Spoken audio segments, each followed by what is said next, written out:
Boker Tov, nous sommes le 25 août 2021, c'est l'heure du premier journal d'information en direct de Jérusalem sur Radio Kalita.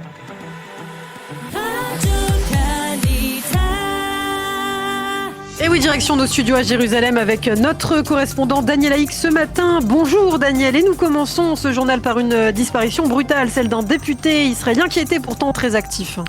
Oui, effectivement, Boker Tov Ilana, il s'agit du député arabe israélien Saïd El-Kharoumi, 49 ans, l'un des leaders du parti islamiste Ra'am qui siège dans la coalition gouvernementale. Saïd El-Kharoumi est décédé dans la nuit des suites d'un arrêt cardiaque. Il était le président de la commission de l'intérieur de la Knesset et un parlementaire très en vue. Saïd était un politicien énergique et très intelligent. C'était un arabe du Negev pétri de fortes convictions. C'est une immense perte pour nous, a déclaré durant la nuit le leader de Ra'am, Mansour Abbas. Le parti Ra'am a publié un communiqué de deuil pour annoncer cette disparition.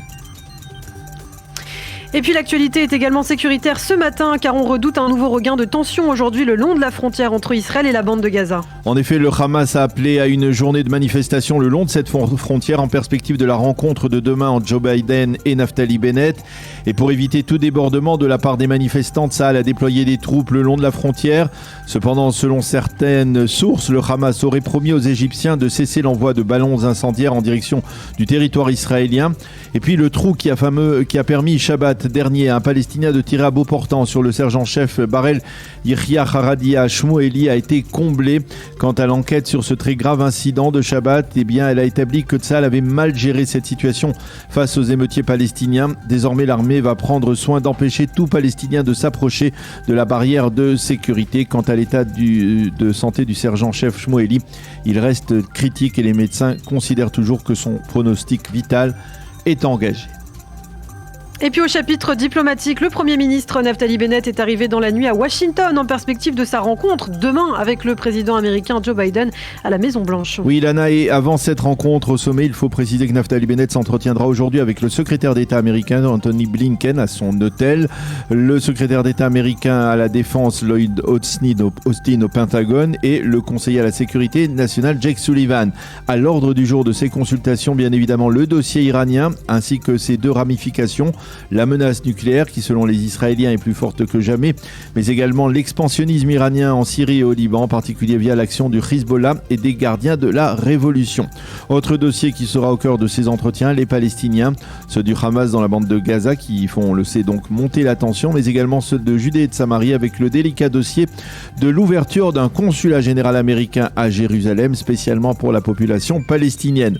Avant de s'envoler à l'aéroport Ben Gurion hier, Naftali Bennett a déclaré « J'apporte un nouvel esprit de coopération avec les États-Unis, un esprit qui repose sur notre relation particulière. » Et puis, dans une interview au New York Times, le Premier ministre israélien a affirmé qu'il allait faire de nouvelles propositions de coopération régionale avec d'autres pays arabes qui redoutent la menace du nucléaire iranien. Il a également précisé que son gouvernement n'allait pas annexer des territoires, mais qu'il n'allait pas non plus signer d'accord de paix avec les Palestiniens. Et puis enfin, diplomatie toujours avec une autre visite attendue, celle de la chancelière allemande Angela Merkel en Israël.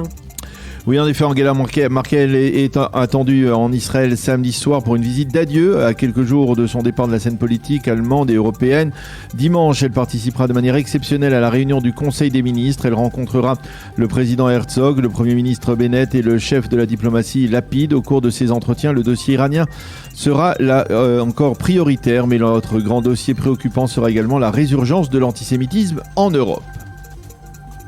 Et puis enfin, un mot de la crise sanitaire en Israël. Daniel, on fait le point sur l'épidémie après le pic de 10 000 nouveaux malades enregistrés hier. Oui, cette donnée ainsi qu'un taux de positivité de 6,6% inquiète les responsables de la santé publique qui redoutent une poursuite de l'augmentation du nombre de nouveaux malades. Des responsables du bureau du Premier ministre, des ministères de la Santé et des Finances vont se réunir aujourd'hui pour envisager de nouvelles mesures restrictives pour tenter de contenir cette progression.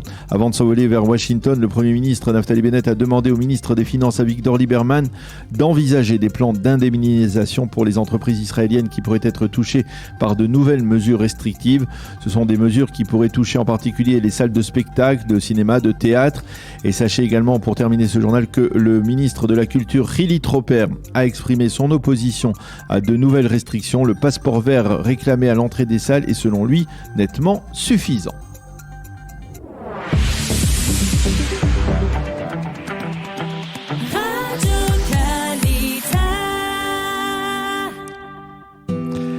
Une page météo avec un temps qui bien entendu reste ensoleillé en ce plein été, mais qui sera de plus en plus chaud. Les températures vont donc continuer à augmenter. Il fera aujourd'hui 33 degrés à Jérusalem, 32 à Tel Aviv et 42 degrés à Eilat à l'ombre.